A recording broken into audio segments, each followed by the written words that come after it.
Good morning, everybody. I hope everybody stays safe and warm in today's snowstorm. Today I am doing a reading progress video about series and trilogies that I am reading for April. So most of these books over here were started last week at the end of March, and I will be reading them through the first couple of weeks of April. And if you are a new subscriber to my YouTube channel, welcome. I noticed a couple of days ago that I got a few new subscribers, so welcome. Thank you for subscribing. So the first series that I wanted to talk about is Kingdom of the Wicked by Kerri Maniscalco. So far, I have finished 2 out of the 3 books, and I am on chapter 11 of Kingdom of the Feared, which is the 3rd book. I am also reading Kerri Maniscalco's Stalking Jack the Ripper series and waiting for Escaping from Houdini to come in at the library. Her writing is so engaging. I finished the first 2 books in 2 or 3 days, and I am on target to do the same thing for Kingdom of the Feared. So I have rated all of these books. Well, I rated the first 2 books 4 stars on Goodreads, and this will also probably be 4 stars.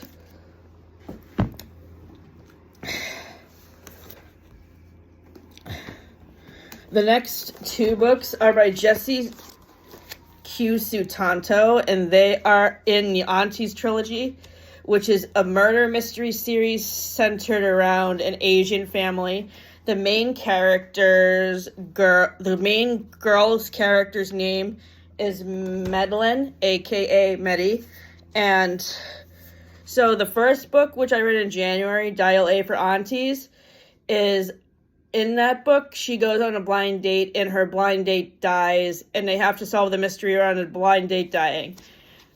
This book is about her wedding. She gets married to the guy who she gets engaged to in the first book. His name is Nathan, and in this book, what happens is that they hire the mafia to cater the wedding, and there's a whole murder mystery centered around the mafia being the caterers to the wedding. So and then for the last book, I will just read the description on the jacket. After an ultra-romantic honeymoon across Europe, Medi, Chan, and her husband Nathan have landed in Jakarta to spend Chinese New Year with her entire extended family. Chinese New Year, already the biggest celebration of the lunar calendar, gets even more festive when a former beau of second aunt shows up at the Chan residence bearing extravagant gifts. He's determined to rekindle his romance with second aunt, and the gifts are his way of announcing his courtship. His grand gesture goes awry, however, when it's discovered that not all the gifts were meant for second aunt and the Chans. One particular gift was intended for a business rival to cement their alliance and was included by accident. Of course, the aunties agree that it's only right to return the gift. After all, anyone would forgive an honest mistake, right? But what should have been a simple retrieval turns disastrous, and suddenly Medi and the aunties are helpless pawns in a decades-long war between Shakira's most powerful business factions. The fighting turns personal, however, when Nathan and the aunties are endangered, and it's up to Medi to come up with a plan to save them. Determined to rescue her loved ones, Medi embarks on an impossible mission, but with the aunties by her side, nothing is truly impossible. So I really loved this whole mystery trilogy. The mysteries were fun to solve, the plots were engaging, and they kept me on the edge of my seat. And the family in this book, if you guys have seen Turning Red, the Pixar movie that came out a couple of years ago that is set in Toronto, Canada, and focuses on a Chinese family. The family in these books reminds me of Mei Lin's family in Turning Red. So I gave this whole series 4 stars on Goodreads. All 3 books in the series got 4 stars. A series that I returned to the library last week is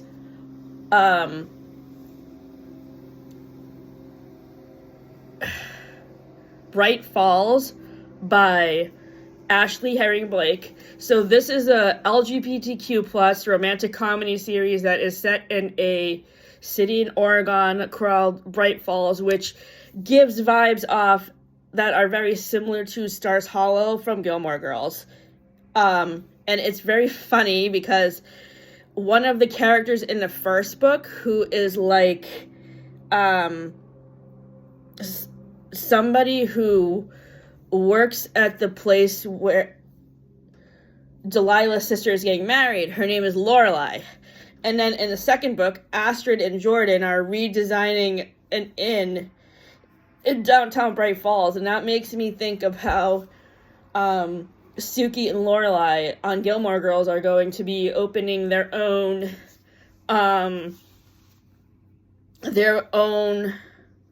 inn. So in the Bright Falls series, there are 3 books. Delilah Green Doesn't Care, Astrid Parker Doesn't Fail, and Iris Kelly Doesn't Date.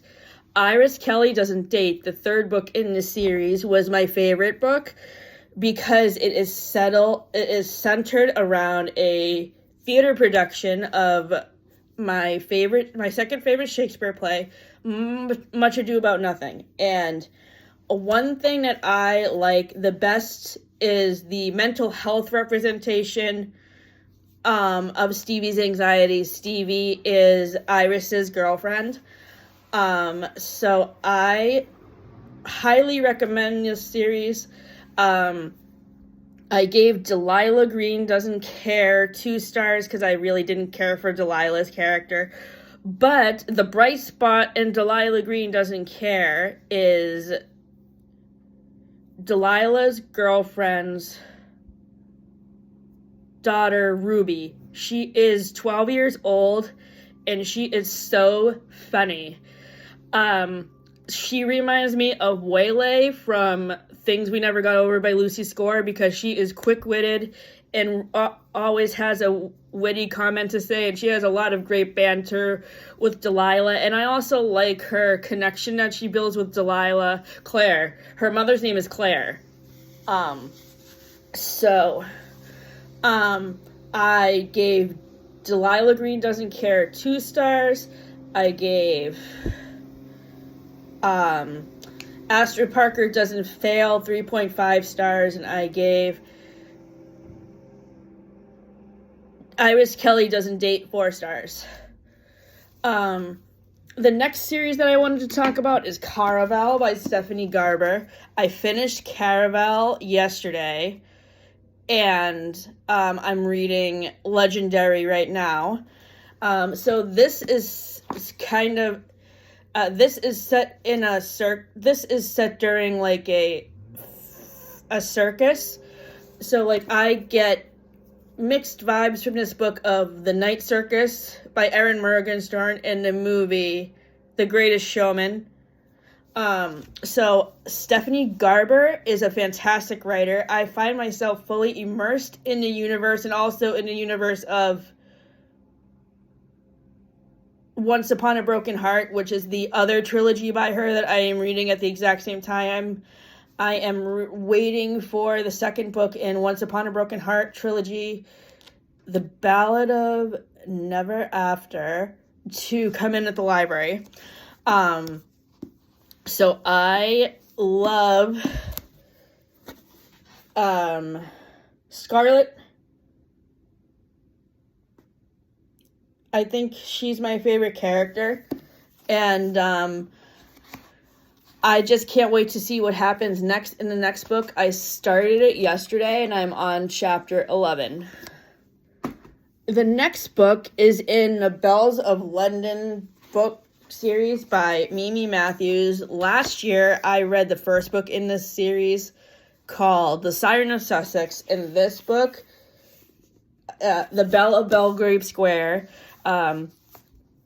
the main female character in this book, her name is Julia, and I love the representation of anxiety. And I have never read a book that is a Regency romance novel that has a character that has anxiety, which is one of the disabilities that I have. So I really have to give props to Mimi Matthews for that, because she really wrote Julia's anxiety so well, and I was able to relate to her. So Julia is kind of like Belle from Beauty and the Beast, because she's always reading books, and she deals with her anxiety by riding horses and being in nature. I also deal with my anxiety by being in nature. I don't ride horses, but I like going on walks, or just when it's spring and summertime, I like to go on the beach with a book and read. So I gave this book 4 stars on Goodreads for the immersion of the world and for the anxiety rep.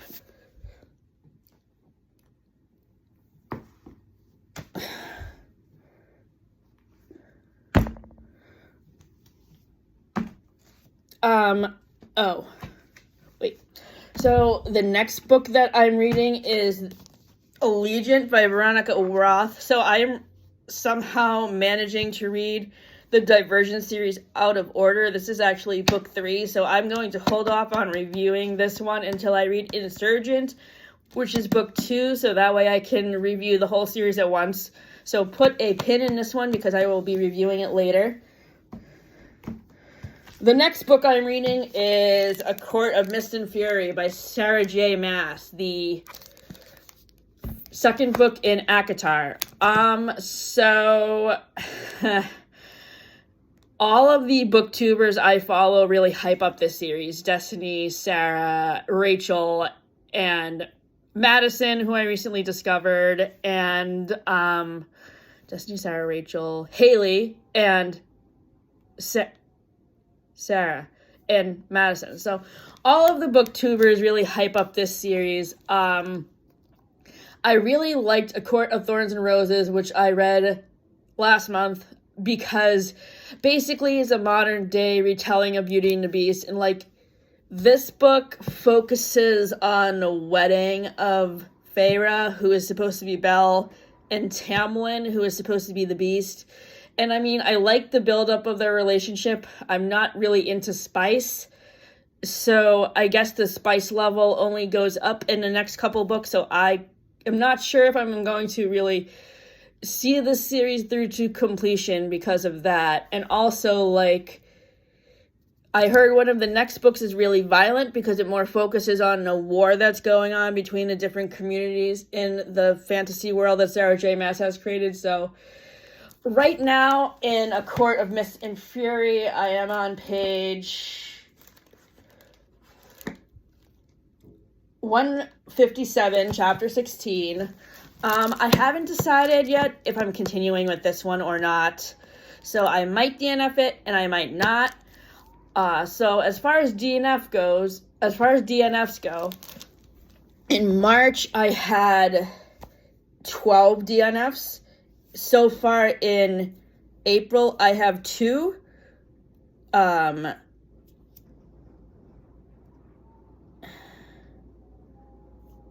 Carrie Soto is Back by Taylor Jenkins Reid, and All the Feels by Olivia Dade.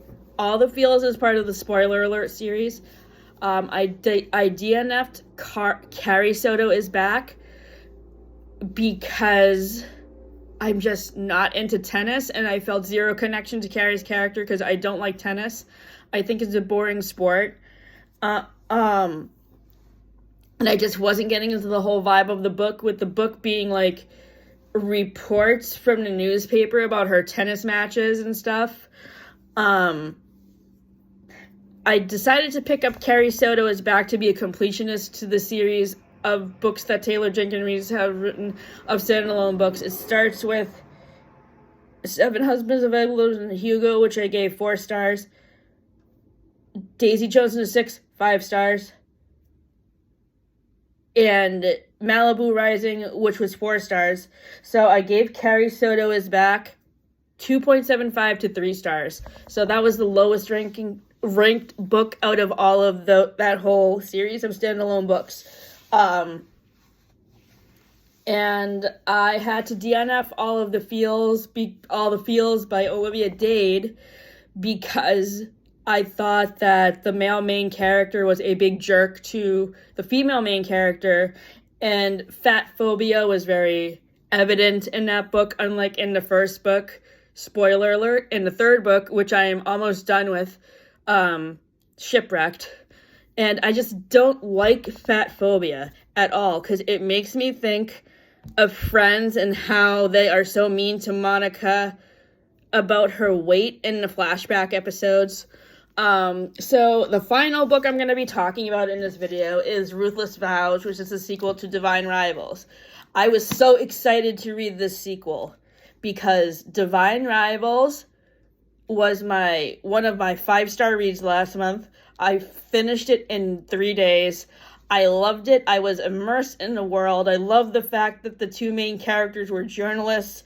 Their romance was sweet because it was based off the letters they were writing back and forth to each other. But with this book, where is the fantasy? Where is the romance?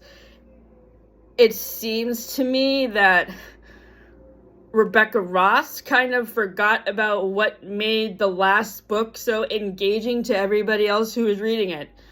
And I am not enjoying this book as much as I was enjoying Divine Rivals, unfortunately. And that's really sad, because I really had high hopes for this sequel. But I'm probably not going to finish it because I'm just not getting into it at all. And right now I am on page 192, and I will probably be DNFing. So that is my reading progress update on my series and trilogies. I will be doing a separate What's on my TBR video for April to talk about the other books that I was reading in the past couple of weeks. So thank you for tuning in. Have a great day.